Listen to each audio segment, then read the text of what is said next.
있는 지체들 바라보시면서 이렇게 한번 고백했으면 좋겠습니다. 주님의 이름으로 사랑하고 축복합니다.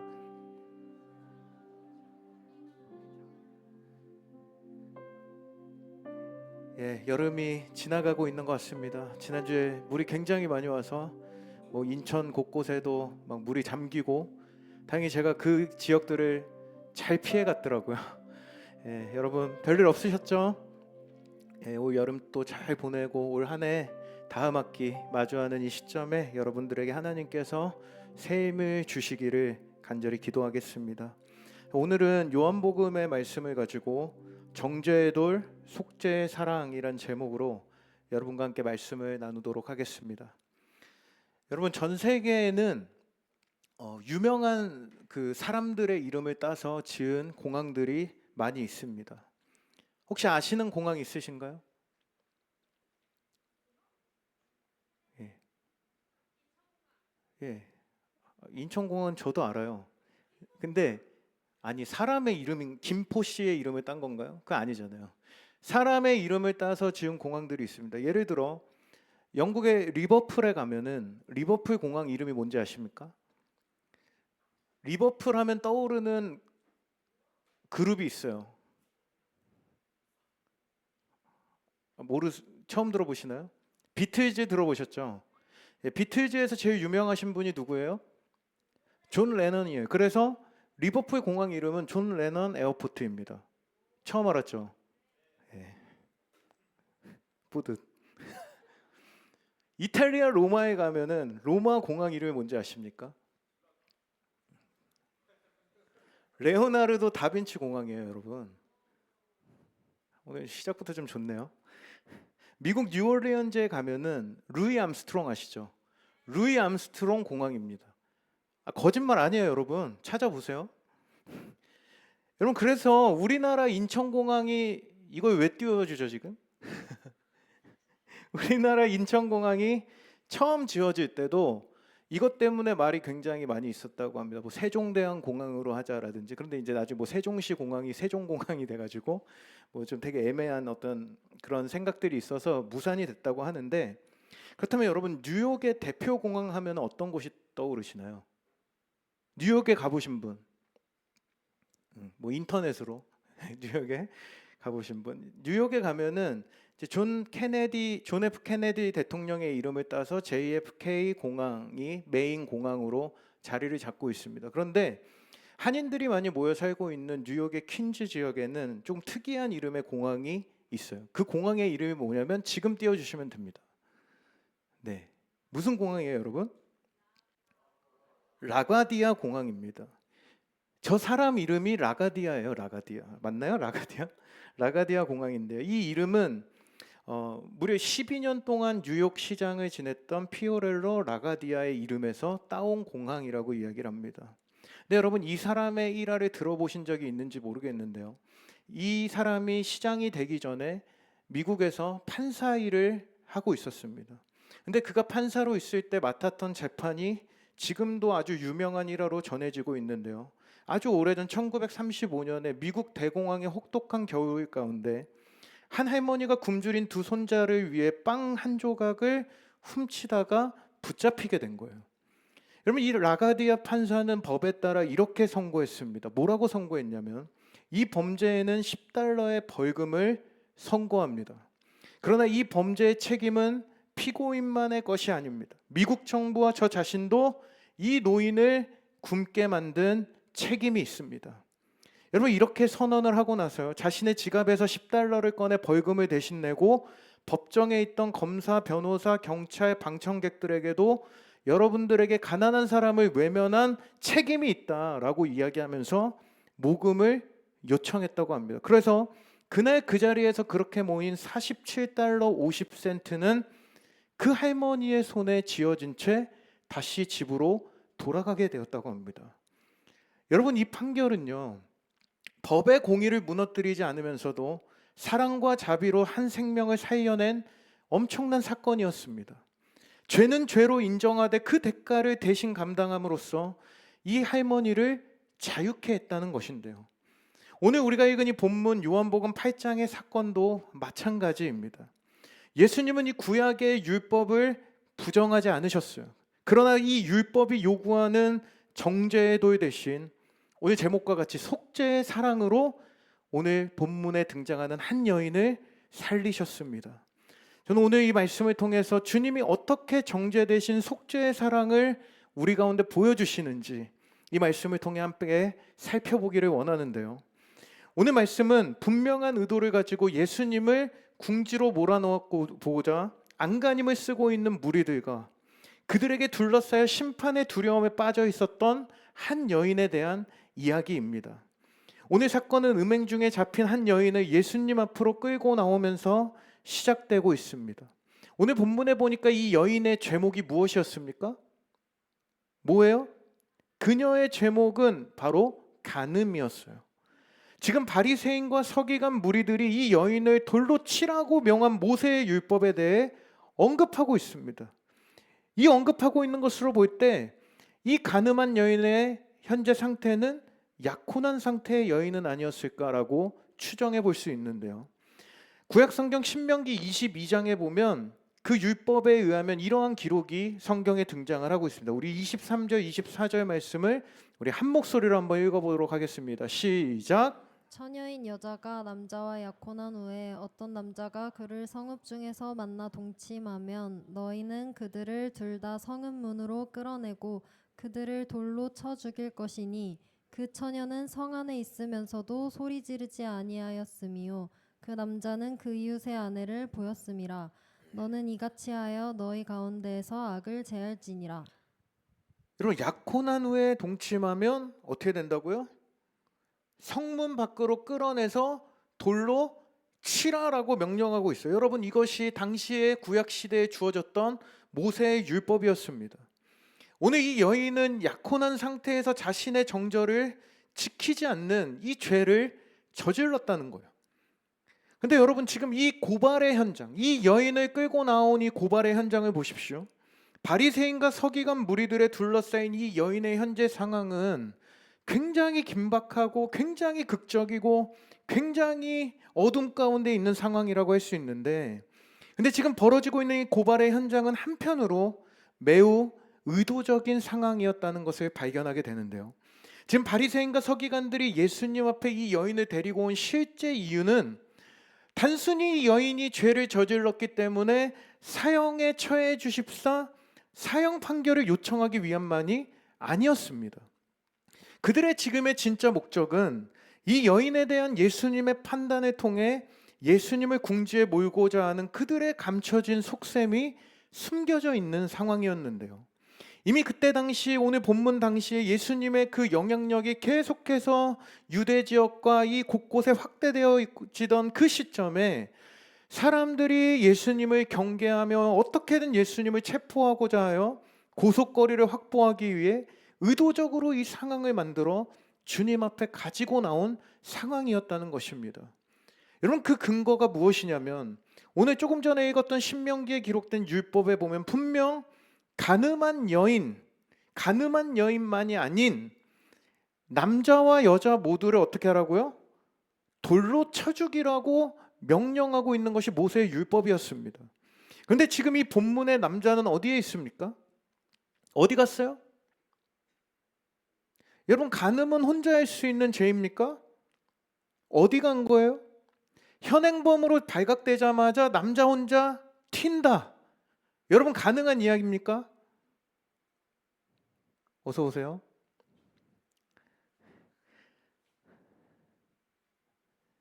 지금 이 공범자 남자가 사라진 이 상황에 대해 많은 학자들은요, 예수를 고발할 조건을 얻고자 하여 바리새인과 유대 종교자들과 함께 결탁하고 모의한 한 남자가 원래 부정하기로 소문났던 이 한 여인의 삶을 덫으로 삼고 계획했다는 거예요. 이 계획된 간음의 현장에서 여인을 끌어낼 때 남성은 유유히 빠져나와 그들의 보호 가운데 사라졌을 것이다라고 많은 학자들은 이야기합니다. 게다가 본문 3절에서 5절에 보면 그들이 어떻게든 예수님을 함정에 빠뜨리려는 의도가 분명하게 드러나고 있다는 거예요. 우리 3절에서 5절 말씀을 우리 한 목소리로 한번 읽어보도록 하겠습니다. 시작. 서기관들과 바리새인들이 음행 중에 잡힌 여자를 끌고 와서 가운데 세우고 예수께 말하되 선생이여 이 여자가 간음하다가 현장에서 잡혔나이다. 모세는 율법에 이러한 여자를 돌로 치라 명하였거니와 선생은 어떻게 말하겠나이까? 여러분, 지금 그들이 이 여인을 예수님 앞에 데려다 세운 뒤에 예수님께 질문을 던지는 겁니다. 근데 이때 예수님을 뭐라고 부르고 있습니까?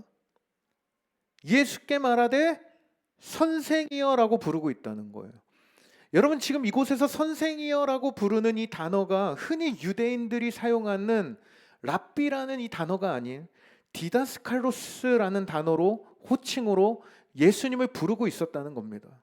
이때 당시 디다스칼로스는 단순한 어떤 지식과 정보를 전달하는 어떤 전달자의 수준이 아니라 권위 있는 율법 전문가를 뜻하는 의미를 담고 있는 단어였습니다.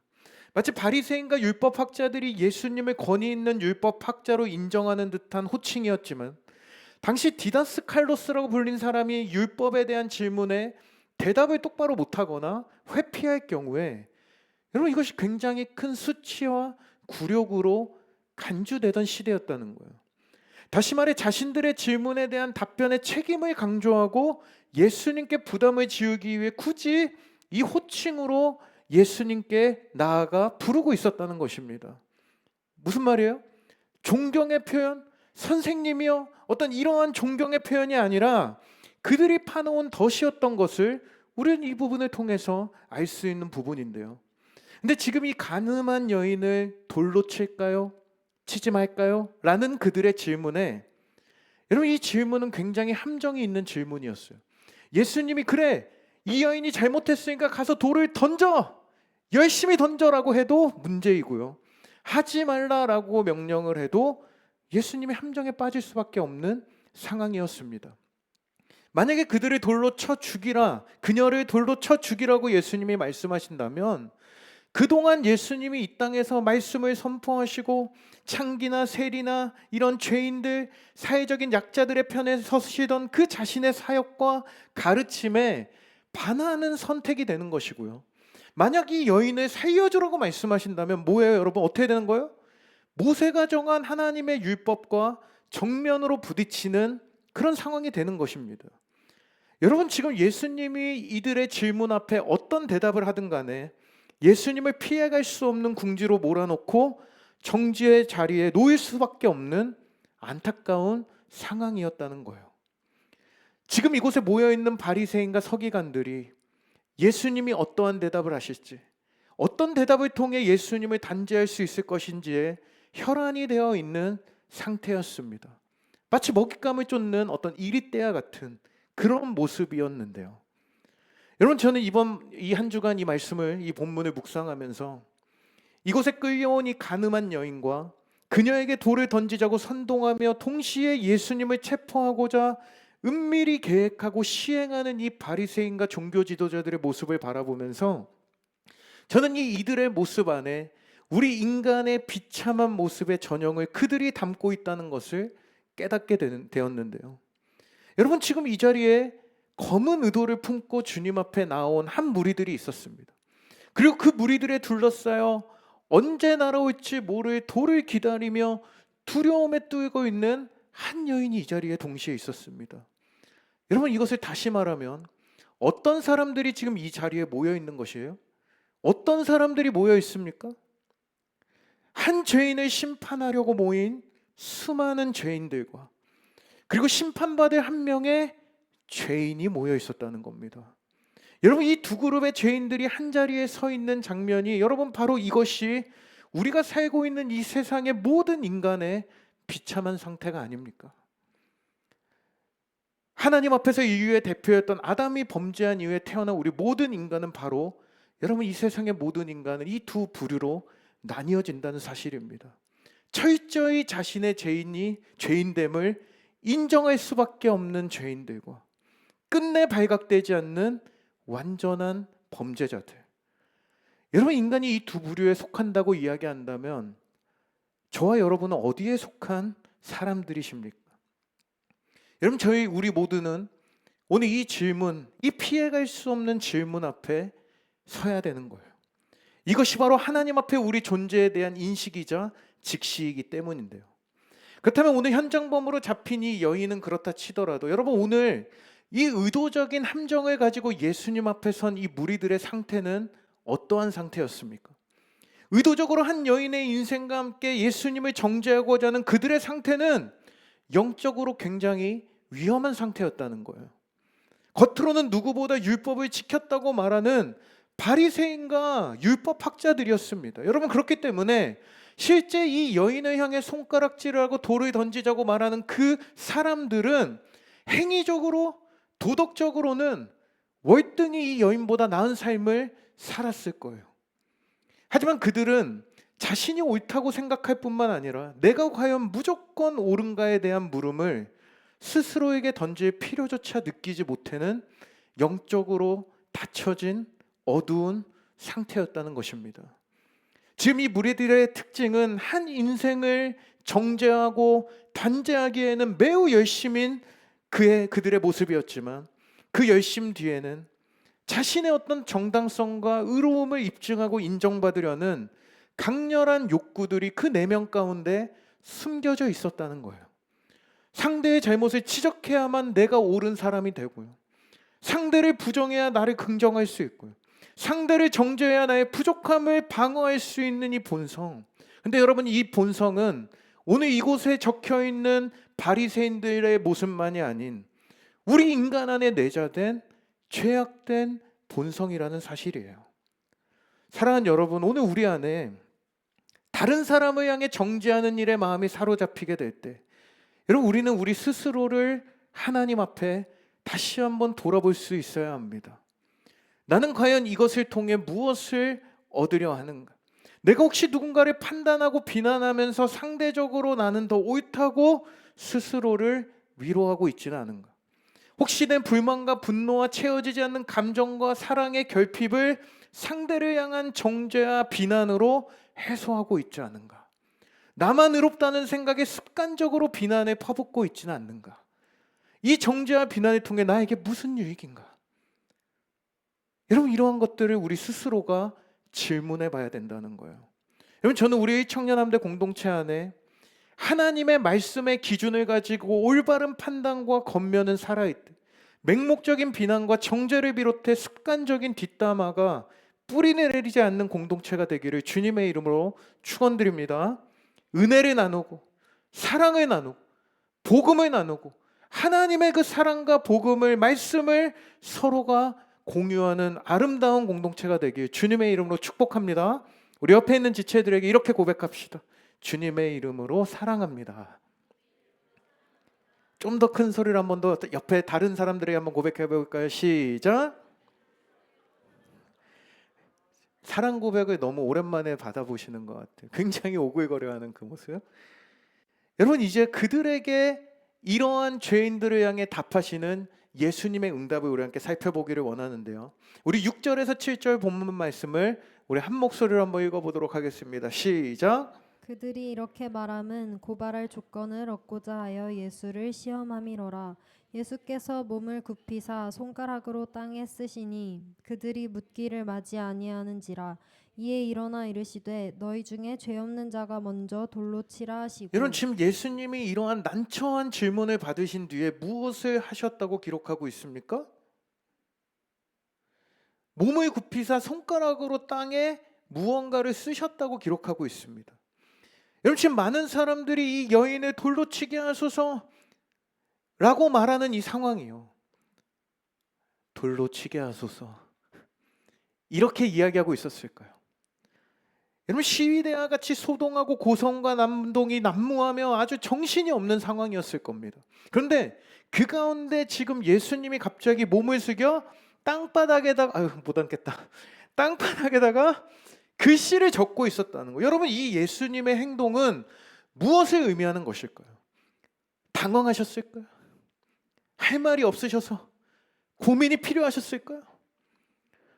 7절에 보니까 그들이 묻기를 마지 아니하였다라는 이 표현은 지금 이런 예수님의 행동 앞에 오히려 그들은 더 의기양양해져서 예수님이 덫에 걸렸다고 생각했던 것인데요. 여러분, 예수님 무엇을 쓰셨을까요? 망했다. 나 어떡하지? 도와주세요. 바리새인이 XX. 근데 여러분, 많은 학자들은 여러 가지 의견을 제시합니다. 예수님의 이 행위를 통해서 자신들을 성찰할 기회를 주셨다. 성경 말씀을 적고 계셨다. 등등 여러 가지 의견들이 있어요. 그런데 제가 그럴싸해 보이는 이러한 해석을 보면서 100% 동의가 안 되던 이 상황에 이 본문을 연구하다가 딱 한 구절이 제 눈에 들어왔습니다. 오늘 6절 마지막 부분에 사용하고 있는 이 예수님께서 손가락으로 땅에 쓰시니라 라는 이 표현이 등장하고 있습니다. 6절 마지막에 보니까 없나요? 6절 마지막에 보니까 손가락으로 땅에 쓰시니라는 표현이 등장합니다. 그런데 이 표현이 성경 전체에 딱 두 군데 기록이 되어 있다는 거예요. 그곳이 어디인가 찾아봤더니 바로 출애굽기 31장 18절 말씀이었어요. 여러분 한번 같이 한번 읽어볼게요. 31장 18절 시작. 여호와께서 시내산 위에서 모세에게 이르시기를 마치신 때에 증거판 둘을 모세에게 주시니 이는 돌판이요 하나님이 친히 쓰신 것이더라. 여러분 어떤 상황이에요? 여러분 잘 아시다시피 하나님께서 모세에게 십계명 돌판을 출애굽기에서 주셨는데 바로 주님께서 이스라엘 백성들에게 주신 이 십계명 율법에 관한 기록의 내용입니다. 그렇다면 예수님께서 지금 손가락으로 쓰신다는 이 행위 자체가 무엇을 의미하는 것일까요? 바로 모세의 증거판에 기록하신 주님 스스로가 어떤 분이신지를 계시하는 행위였다는 거예요. 너희가 지금 모세의 율법을 가지고 나를 판단하고 나를 정죄하고 나를 지적하려고 하느냐. 그런데 너희가 지적하고 있는 그 모세의 율법, 너희가 그 판단의 기준으로 삼고 있는 모세의 그 율법을 쓴 사람이 누구라는 거예요? 바로 나야. 여러분 소름 돋지 않습니까? 그래서 예수님은 그 자리에서 돌판에 하나님께서 쓰신 이 율법의 내용을 잠시 동안 기록하고 계셨을 것이다. 십계명을 한번 띄워주시겠습니까? 이 돌판의 내용들을 쓰고 계셨을 거예요. 이 계명들을 적어가며 무언의 말씀을 하시는 거죠. 살인하지 말라. 여기 살인하신 분 계십니까? 그런데 성경에서 뭐라고 해요? 형제를 미워하는 자마다 살인한 자니라고 말씀하고 있다는 거예요. 간음하지 말라. 간음하신 분 없죠? 근데 지나가다 한 여인에게 음욕을 품기만 해도 간음한 자라고 성경은 이야기하고 있다는 거예요. 여러분, 이 계명들을 하나씩 적어가고 계신 그 예수님의 행동 가운데 무엇을 말씀하시는 거예요? 이곳에 있는 너희들 가운데 과연 이 죄를 판단할 만큼 죄 없는 의로운 자가 있느냐? 이 율법 조항들 가운데 당당한 사람이 있냐는 거예요. 여러분 무슨 말인지 아시겠어요? 여러분 사람의 죄는 죄인이 하는 것이 아니라 주님만이 죄인을 판단하시고 심판하시고 처벌하실 수 있을 뿐만 아니라 여러분 애초에 그들이 이 예수님을 향해 들이내밀었던 이 율법의 기준, 이 판단 기준으로 들고 왔던 이 율법, 그 율법을 만드신 분이 예수님이셨고 예수님은 율법 이상의 존재요 그 율법 자체가 예수님 자신이셨다는 것을 선언하는 행위였다는 것입니다. 근데 여러분 이러한 관점 안에서 오늘 본문을 보시면요, 예수님이 그들에게 대답하신 다음 8절에 보니까 뭐라고 말씀하고 있습니까? 우리 8절 같이 읽겠습니다. 시작. 다시 몸을 굽혀 손가락으로 땅에 쓰시니 다시 몸을 굽혀 손가락으로 땅에 쓰셨다고 기록하고 있어요. 여러분 여기 원문 성경에서 다시라는 이 단어를 굉장히 강조하면서 사용하고 있다는 거예요. 여러분 성경이 바로 다시라는 이 단어를 통해 무엇을 우리에게 보여주고 싶었을까? 무엇을 강조하고 싶었을까? 여러분 앞서 출애굽기 이야기를 보면 십계명 돌판이 몇 번에 걸쳐 쓰여졌습니까? 여러분 첫 번째 돌판은 어떻게 돼요? 모세가 처음으로 받아왔을 때, 모세가 시내산에서 내려올 때 이스라엘 백성들이 뭘 하고 있어요? 금송아지를 만들었잖아요. 금송아지를 만들고 있었고 그 죄악을 보고 분노한 모세가 어떻게 해요? 돌판을 산 아래에 집어 던져서 깨뜨립니다. 여러분 여기서 사용되었던 깨뜨리다라는 단어는 다시는 회복될 수 없게 부서졌다라는 의미를 담고 있는 강력한 표현의 단어가 사용되었다는 거예요. 하나님과 완전히 단절되어져 버린 상태. 그러나 여러분, 거기서 끝나지 않았어요. 공의로우신 하나님이심과 동시에 무한하신 사랑의 하나님께서는 회개하는 이 이스라엘 백성들을 긍휼히 여기사 두 번째 돌판을 다시 새겨주셨다는 거예요. 마치 예수님께서 지금 땅에 다시 쓰셨듯이 하나님은 두 번째 율법을 그곳에 새기셨다라는 것입니다. 여러분, 그리고 그 돌판이 후에 어떻게 됩니까? 하나님의 임재의 상징이었던, 화면에 보시면 이 하나님의 언약궤 속에 넣어줘요. 그리고 그 위에, 여러분 저 위에 지금 천사 날개와 같이 이러고 감싸고 있는 그 두 천사가 시은자라고 불리는 속죄소가 덮여집니다. 은혜의 자리라고도 불리고요. 여러분, 저 속죄소는요, 하나님의 은혜와 용서가 임하는 자리였습니다. 그래서 매년 대제사장이 대속죄일에 지성소에 들어가 이 속죄소 위에 희생제물의 피를 뿌렸다는 거예요. 여러분, 무슨 의미예요? 바로 율법 위에 대속의 피가 뿌려졌다는 것을 의미하고 있습니다. 여러분, 이것이 무엇을 의미하냐면 하나님께서는 모세의 율법 아래에서 정죄받을 수밖에 없는 그 자리에 있었던 모든 무리들을 비롯해 우리 모든 인간에게 그 율법 위에 덮이는 속죄의 은혜가 필요하다는 것을 우리에게 이 언약궤를 통해 상징적으로 보여주신 거예요. 그렇게 구약시대 어떻게 합니까? 매년 어린 양의 피를 통해 속죄를 반복했어요. 어린 양을 각을 뜨고 죽이고 피를 흘려 뿌리는 행위를 계속해서 반복하던 이 제사에서 여러분, 그 완전한 속죄를 담당하기 위해 오신 왕이 누구이십니까? 그분이 바로 오늘 본문에 자리하고 계셨던 예수 그리스도셨다는 거예요. 여러분, 죄인인 모두에게 누가 필요합니까? 바로 속죄의 왕이신 예수님이 필요합니다. 여러분, 믿으십니까? 지금 예수님께서 그들에게 몸소 행위로 제시하셨던 메시지였어요. 죄인된 여인, 그녀를 손가락질하며 정죄하는 이곳의 죄인들, 나를 함정에 빠뜨리려 참소하는 죄인들아, 너희는 내가 필요하다. 사랑하는 여러분, 오늘 우리 공동체 안에 삶의 자리에서 또 다른 사람을 향한 정죄나 비방과 함께 그로 인해 우리가 또한 여러 가지 죄악들로 연약한 그 자리에 머무르게 될 때, 여러분, 우리가 기억해야 될 것은 우리 스스로 의로움의 편에 서 있는 것처럼 느끼며 당당히 그 자리에 그냥 서 있는 것, 그 자리에 머물러 있는 것을 벗어나셔야 됩니다. 우리가 정죄와 비방에서 끝나지 말고 속죄함을 입는 인생, 회복할 수 없는 절망의 상태처럼 느껴지고 깨어져도 우리 인생을 다시 써주시고 다시 일으키시는 그 주님이 오늘 저와 여러분에게 동일하게 말씀하고 계신 거예요. 오늘 이 모든 죄인에게 누가 필요하다고요? 예수 그리스도가 필요하다라는 사실을. 여러분, 저는 이런 주님의 음성 앞에 늘 우리가 의롭다 생각하고 살아가던 우리 인생에 오늘 내 안에 주님이 필요합니다. 오늘 이 고백과 함께 우리를 사랑하시고 용서하시고 품으시고 덮으시는 주님의 그 속죄의 주님을 바라보며 다시 한번 우리가 오늘 이 은혜로 다시 세워지는 귀한 예배가 되기를 주님의 이름으로 축원합니다. 오늘 마지막으로 주님은요, 오늘 간사하고 교묘한 이 바리새인과 서기관들의 질문에 뭐라고 대답을 하고 계십니까? 우리 7절 말씀 같이 한번 읽어보겠습니다. 시작. 그들이 묻기를 맞이 아니하는지라. 이에 일어나 이르시되 너희 중에 죄 없는 자가 먼저 돌로 뭐라고요, 칠하시고. 여러분?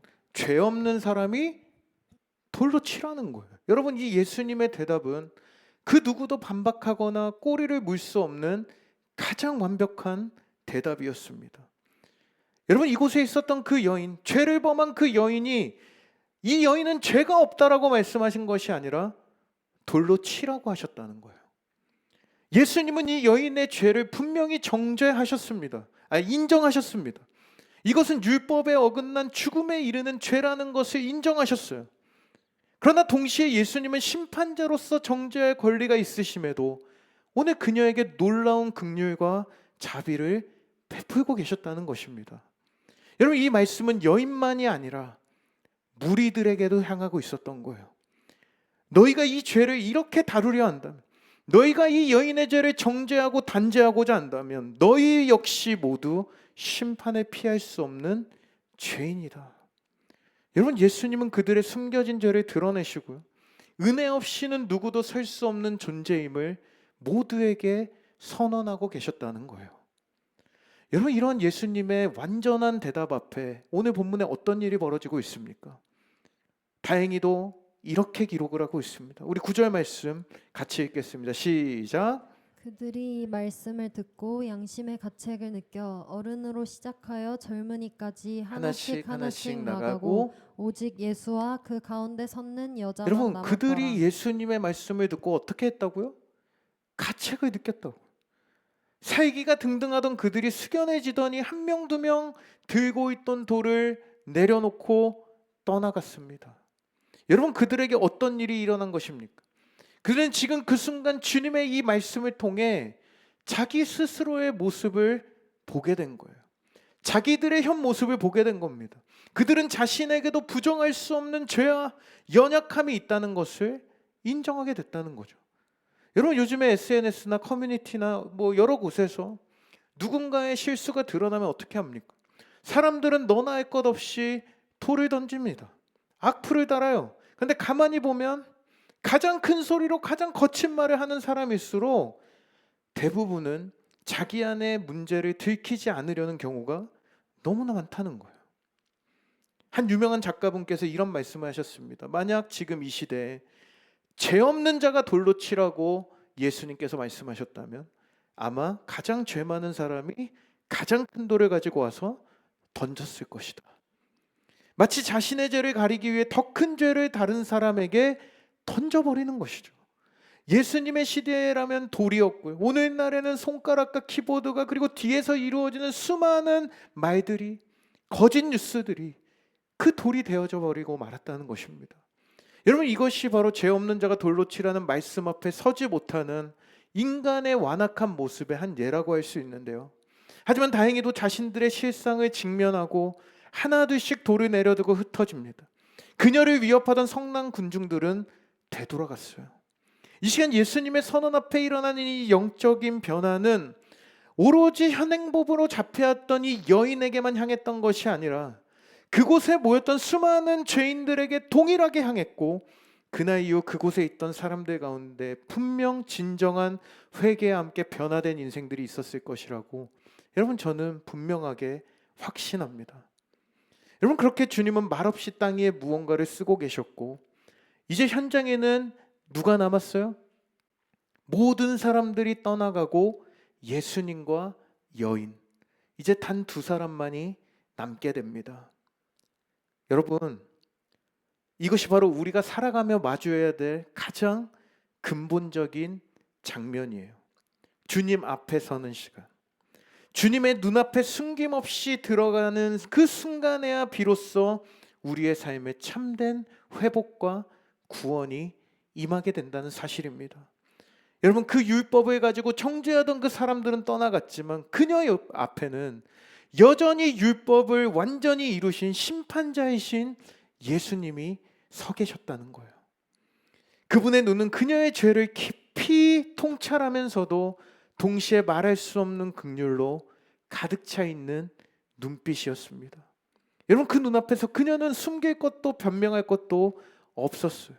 사랑과 공의가 완벽하게 조화를 이루는 예수님의 시선 앞에 오늘 그녀가 가지고 있었던 죄와 어둠이 분명하게 드러나게 됩니다. 근데 여러분, 그 순간에 예수님께서 뭐라고 말씀하시는 거예요? 넌 이제 죽었다. 넌 끝난 인생이야. 가 아니라 11절에 예수께서 이르시되 뭐라고요? 나도 너를 정죄하지 아니하노니. 그 다음 뭐하라고 말씀하시죠? 같이 읽겠습니다. 시작. 가서 다시는 죄를 범하지 말라 하시니라. 할렐루야. 여러분, 이 말씀의 순서를 정확하게 여러분의 마음에 새기셔야 됩니다. 정죄하지 않는다가 먼저이고 다시는 죄를 범하지 말라가 그 다음이라는 거예요. 여러분, 많은 사람들이 이 순서를 바꿔버립니다. 내가 먼저 죄를 끊고 내가 먼저 몸부림쳐서 내가 더 나은 삶을 살아야 주님의 용서를 받을 수 있다라고 생각을 해요. 여러분, 이것은 그냥 세상의 일반 종교들이 말하는 것입니다. 하지만 복음은 거꾸로 이야기하고 있다는 거예요. 먼저 용서가 주어지고 그 사랑이 우리를 변화시킨다는 것입니다. 믿으십니까, 여러분? 사랑의 무게를 알아야 죄의 무게를 알게 되고, 우리가 용서를 경험해야 거룩한 삶으로 변화되고 죄와 멀어지는 삶을 살 수 있게 된다는 거예요. 그녀가 죄를 버리고 새로운 삶을 살 수 있었던 이유는 두려움 때문이 아니라 자신을 끝까지 품어주고 그곳에서 사랑의 눈으로 그녀를 바라보고 계셨던 예수님의 그 사랑을 경험했기 때문인 줄 믿습니다. 여러분, 마치 부모가 자녀를 꾸짖기만 하면 어떻게 됩니까? 여러분, 아이들을 꾸짖기만 하면요, 아이들의 행동이 변해요, 안 변해요? 변하지는 않고 눈치를 보기 시작해요. 여러분, 저희 둘째가요, 이틀 전에 장난쳐 제가 하지 말라고 그렇게 얘기를 했는데 장난치다가 제 턱에 자기 머리를 정말 류현진의 직구 스피드로 박았어요. 이렇게 아프긴 처음이에요. 진짜 턱이 찢어지는 느낌을 받으면서 이 죄를 쳤을 때 이제 제가 으악 하고 으악 하고 쓰러졌거든요. 너무 아파가지고. 근데 그렇게 됐을 때 저희 둘째 아이가 계속해서 옆에서 살살살살 눈치를 보고 자신의 잘못을 어떻게든 씻어보겠다고 말도 안 되는 막 애교를 부리기 시작을 하고요. 뭐 연기를 하기 시작하는 거예요. 그런데 여러분, 그때 제가 이 아이의 눈빛을 봤어요. 이 눈빛이 굉장히 사색이되어 있었고 저에게 미안해서 어쩔 줄 몰라서 제 마음을 어떻게든 풀어보려고 막 딴소리를 하고요. 뭐 아빠 짜짜짜 막 춤을 추고 있고요. 난 지금 아파 죽겠는데. 여러분, 제가 그래서 너무 아파가지고 어떻게 안아주지 못하다가 제가 그러고 있는 이 아이를 순간적으로 바라보니까 안 되겠다. 아픈 건 아픈 거고. 제가 그래서 오히려 먼저 루아야 괜찮아. 아빠는 널 사랑해. 오글거리는데 되게 감동적이었어요. 여러분, 이 딱 한마디를 제가 던지는 순간 이 아이의 눈빛에 평온한 눈빛과 함께 갑자기 잠시 후에 이 아이가 뭐라고 했냐면 아빠 다신 안 그럴게 라고 말하더라고요. 여러분, 마찬가지로 여러분, 주님의 이 완전한 사랑은요, 우리를 과거로부터 돌이키게 하고 우리를 잘못된 죄악으로부터 돌이키게 한다는 사실입니다. 여러분, 이 복음의 선언을 오늘 이 말씀 가운데 여러분의 마음에 새기십시오. 나도 너를 정죄하지 아니하노니. 이것이 여러분의 삶을 뒤쫓는 반복된 죄악과 그로 인한 죄책감과 정죄의 사슬을 끊어낼 힘입니다. 할렐루야. 초대교회 교부였던 어거스틴은요, 이렇게 얘기했습니다. 세상에는 두 부류의 사람이 있다. 하나는 스스로를 의롭다 여기는 죄인이고 또 하나는 자기 자신이 죄인임을 아는 죄인이다. 여러분, 전자는 다른 사람을 정죄하며 자신은 안전하다고 생각합니다. 그러나 후자는 자신이 하나님의 은혜 없이는 단 한순간도 설 수 없는 죄인임을 알아요. 사랑하는 여러분, 나도 너를 정죄하지 아니하노니라는 이 주님의 말씀 앞에 선 사람은 바로 두 번째 부류의 사람입니다. 용서를 먼저 받은 사람, 그 사랑의 무게를 안 사람은 결코 그 사랑을 가볍게 여기며 죄악의 소굴 가운데로 달려가지 않는다는 거예요. 오히려 그 은혜 때문에 어떻게든 그 죄를 버리고 주님을 닮아가려고 하고 주님을 향한 그 거룩한 삶을 향해 걸어가게 된다는 사실입니다. 그러므로 여러분, 오늘 우리가 해야 될 것은 우리가 주님 눈앞에 서는 것인 줄 믿습니다. 그분의 사랑과 용서가 오늘 우리를 변화시키실 것입니다. 정죄 대신 생명을 주실 것입니다. 여러분, 오늘 우리가 이 예배를 마치고 다시 일상으로 돌아가면 우리 안에 다시 우리의 이 죄의 열매들이 스물스물 맺히려 할 거예요. 남들을 비방하기 시작할 거예요. 모였다면 수군대기 시작할 거예요. 정죄하기 시작할 거예요. 이런 연약한 그 모습들이 계속해서 우리의 일상에 찾아오게 될 때 여러분, 기억하십시오. 이런 연약한 나를 심판대 위에 세우지 않으시고 스스로 심판대, 스스로 십자가라는 심판대에 서셔서 우리의 모든 허물을 덮어주셨던 예수님의 사랑을 기억하십시오. 여러분, 사도 바울도 그렇게 위대한 믿음의 사람도 반복되는 죄악의 그 깊이 때문에 이렇게 고백하지 않습니까? 오라 나는 공고한 사람이로다. 누가 나를 이 사망의 몸에서 건져내라. 이 육신의 껍데기는 늘 죄악 가운데 머무를 수밖에 없는 이 연약한 존재임을 고백했던 사도 바울처럼, 여러분 매일의 삶에 여러분에게 찾아오는 이 죄의 늪에 빠져들어가기 시작할 때, 그러나 여러분 기억하십시오. 우리에게 주신 이 복음은 여기서 끝나지 않는다는 거예요. 바울이 그 다음 뭐라고 고백합니까? 우리 25절 말씀 선포하며 우리 함께 읽겠습니다. 시작. 우리 주 예수 그리스도로 말미암아 하나님께 할렐루야. 바로 우리를 사랑하사 용서의 십자가를 지신 주님의 사랑으로 인해 그리스도 안에 정죄함이 없는 인생으로 우리의 인생을 선언하신 인생인 줄 믿으시기 바랍니다. 사랑하는 여러분, 매일 삶에 찾아오는 죄책감이나 죄의 무게로 그 두려움에 갇혀 있지 마시고, 오늘도 주님께서 무한하신 사랑의 무게로 선언하신 내가 너를 정죄하지 아니하노라. 여러분, 이 예수 그리스도의 선언을 붙잡는 오늘 이 예배 시간이 되기를 간절히 소망합니다.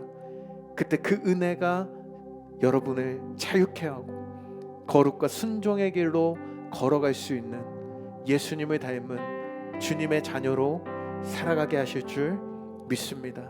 우리 그 자리에 다 함께 일어나셔서 우리 이 믿음의 선언을 우리 하나님 앞에 먼저 고백하고 우리 함께 기도하며 나아가는 우리 모두가 되었으면 좋겠습니다. 우리의 산 소망이 되시고 오늘 모든